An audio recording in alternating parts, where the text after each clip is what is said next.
Friday, and welcome to Food Fight Friday at the Aid Station, where I, Jason Bahamundi, the founder of Run Try Bike, and Adam Lee, who is sitting here looking like he just got out from ice fishing and is the founder of Community Trail Running, presents three food items to each other, and we have to choose which of them we are going to either eat, which we are going to toss, and which we are going to carry to the next aid station. Today is Friday the 13th, which may mean that he is going to present something scary to me. I have no idea what he's going to present. So you'll hear it at the same time I do, and we'll all have the same type of reaction, which is, seriously, dude, that's what we're going to be talking about? Anyway, we appreciate you joining us. And as a warning, if you thought this was going to be tips on a healthier diet, you've come to the wrong place, but stay, because your abs will get a workout through the laughter. Before Adam presents with me with the food choices, I want to remind you that if you like this show, and I'm not sure why you wouldn't like this show, be kind and go and subscribe, rate, and review on the Everyday Athlete Podcast Network, wherever you get your podcasts. And with that, I'm going to turn it over to ice fisherman Adam for today's food choices. Well, if you're out on the mid-lake, it's only about 6 inches, so you've got to be careful out there. But if you're near the shores, it's much closer to a foot. The ice is in great shape. That's your ice fishing weather report, brought to you from Crow's Nest Pass. I don't know. Why do I have visions of John Candy in a tent, like pulling trout or whatever you pull out of an ice fish? I have no idea. We don't have those in the Bronx. Or LA. Or for that matter, LA, exactly. Happy Friday, Jason. Pleasure to be here as always. I really don't understand how people make it through any of this show. Like, the moment the introduction gets through, they should be laughing and not able to hear anything that happens after that. Well, we'll put that theory to the test once again today. I've copped out slightly on my choices. I'm not going to lie. I've gone Christmas themed. It's too easy.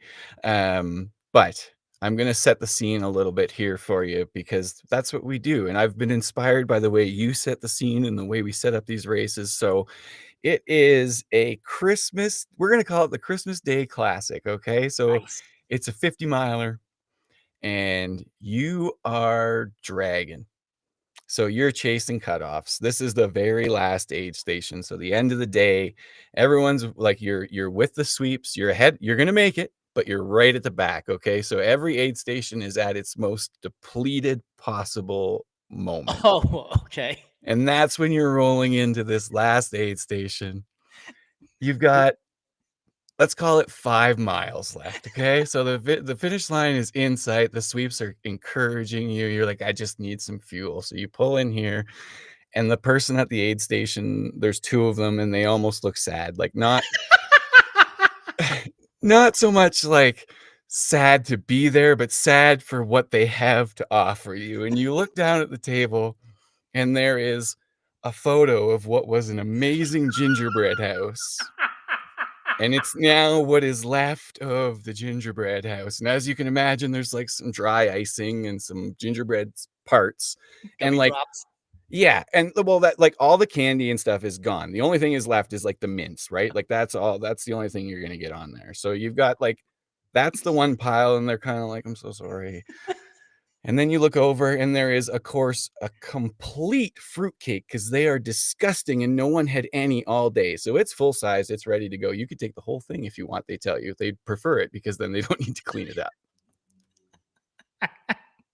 They could have used it to build the next house, though. Yeah, exactly.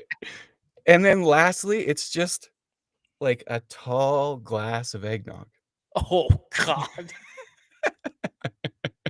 And it's like right around freezing. So nothing's like, been out in the heat or anything like that, but it's all bricked from being cold as well. So this is Jason's Christmas Day Classic. So before I answer this question, shout out to L Cool Vids out on YouTube. We're doing great, pal. Thanks for joining us. Thanks for being here. So it's close to freezing, which means the eggnog's like slushy, which makes it even worse. Like, that top layer is like frozen a little bit, and you got to kind of break through it. Yeah, that's better than warm though, and possibly curdled, you know? Grief. the the fruitcake is definitely like a brick at this point. Like you might lose a tooth or two trying to chew it. It was a brick already.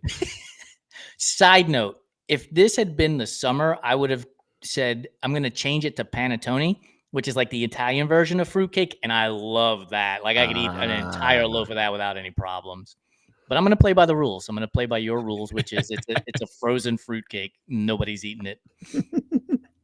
I've only got 5 miles, and since I'm chasing cutoffs, I have to imagine that all the other athletes have gone through the area, which means I don't need a weapon like the frozen fruitcake to defend against bears or jaguars or anything like that.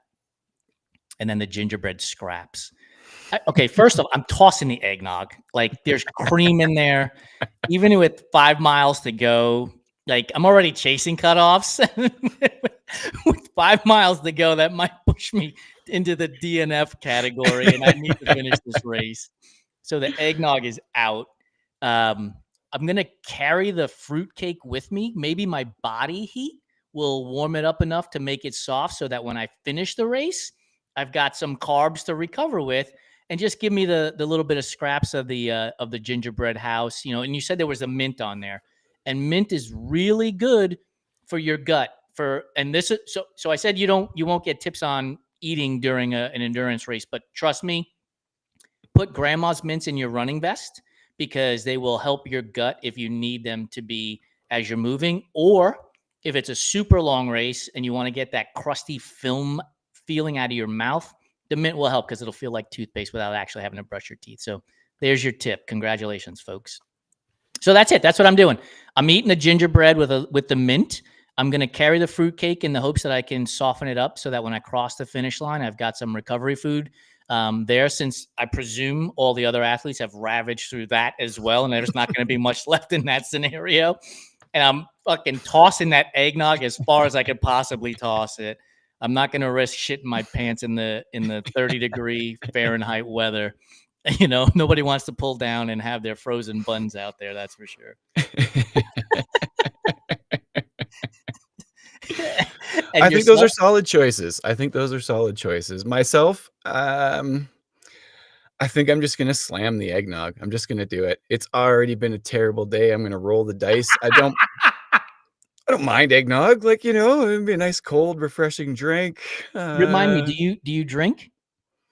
Yes. So if they had like a little shot of vodka in there to toss it into the eggnog, then it's even better.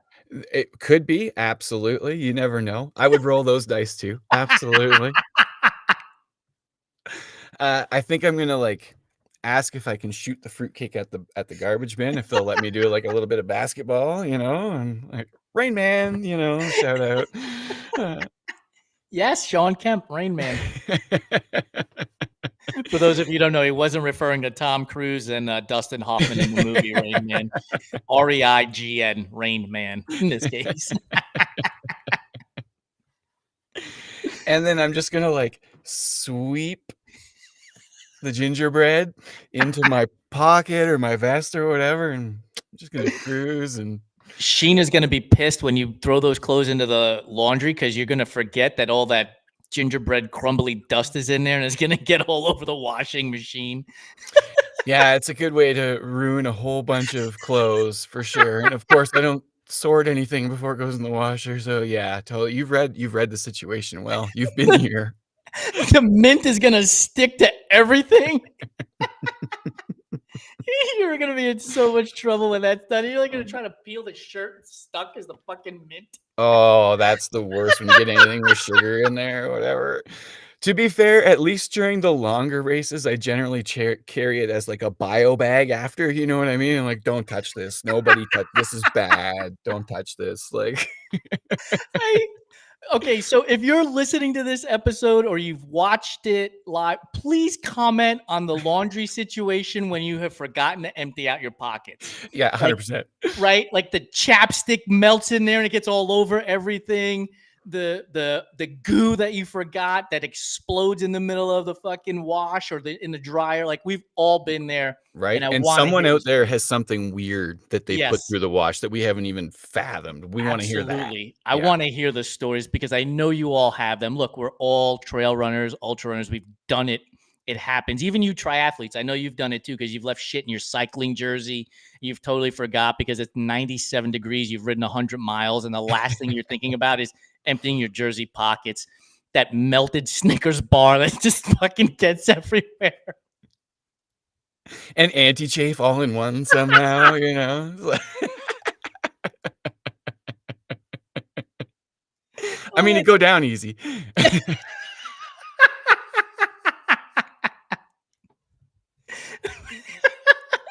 I wonder why we can't get sponsors for this show.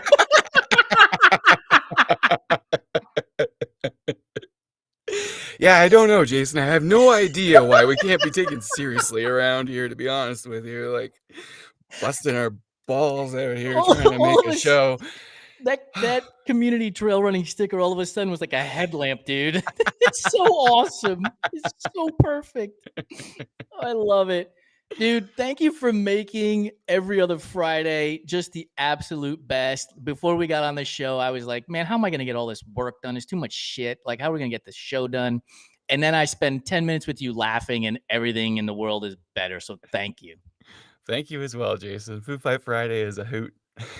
So we'll see you in 2 weeks. It'll be the post-Christmas race, and I will be giving Adam his 3 foods, and I'll have to figure out what to give him since this was the Jason's Christmas Day Classic 50 miler. We'll come up with another story then.